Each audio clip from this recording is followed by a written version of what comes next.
আমেনা, জানো, আজকাল মনে হয় আমাদের জীবনে যেই প্রশান্তিটা দরকার সেটা কোথাও হারিয়ে ফেলেছি। নামাজ পড়ি ঠিকই, কিন্তু মন যেন ঠিক থাকে না। তাই তো। আমিও মাঝে মাঝে ভাবি, নামাজ রোজা তো করছি, কিন্তু সত্যিকারের ঈমান কি আমাদের অন্তরে আছে? আল্লাহকে ভয় করার সেই অনুভব কি প্রতিদিনের কাজে প্রকাশ পাচ্ছে? ঠিক বলেছ। আজ সকালে মাঠে কাজ করতে গিয়ে এক ছেলেকে মিথ্যা কথা বলতে শুনলাম।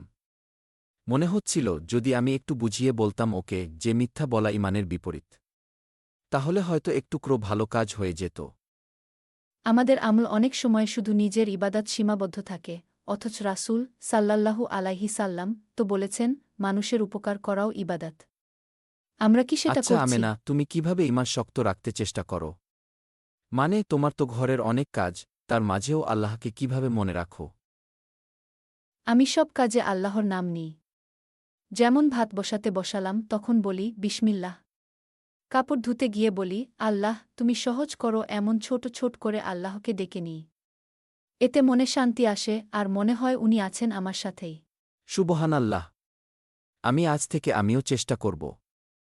ছোট ছোট আমল, প্রতিদিন একটু কুরআন, কারো মনে কষ্ট না দেওয়া, এসব দিয়েই তো আমাদের ঈমান মজবুত হবে, তাই না? হ্যাঁ রহিম, আর একটা কথা মনে রেখো, আমরা যদি চাই আমাদের সন্তানরা সৎ হোক, তাহলেও আমাদের নিজেদের আমল ঠিক রাখতে হবে। তারা আমাদের দেখেই শিখবে। পুকুরের ওপাশে আজান ভেসে আসে। রহিম ও আমেনা একে অপরের দিকে তাকিয়ে মুচকি হাসে। যেন কথা না বলেও বুঝে গেল, এই সন্ধ্যায় তারা শুধু পুকুর ঘাটে বসেনি, বরং নিজেদের ভেতরটাকেও একটু পরিচয়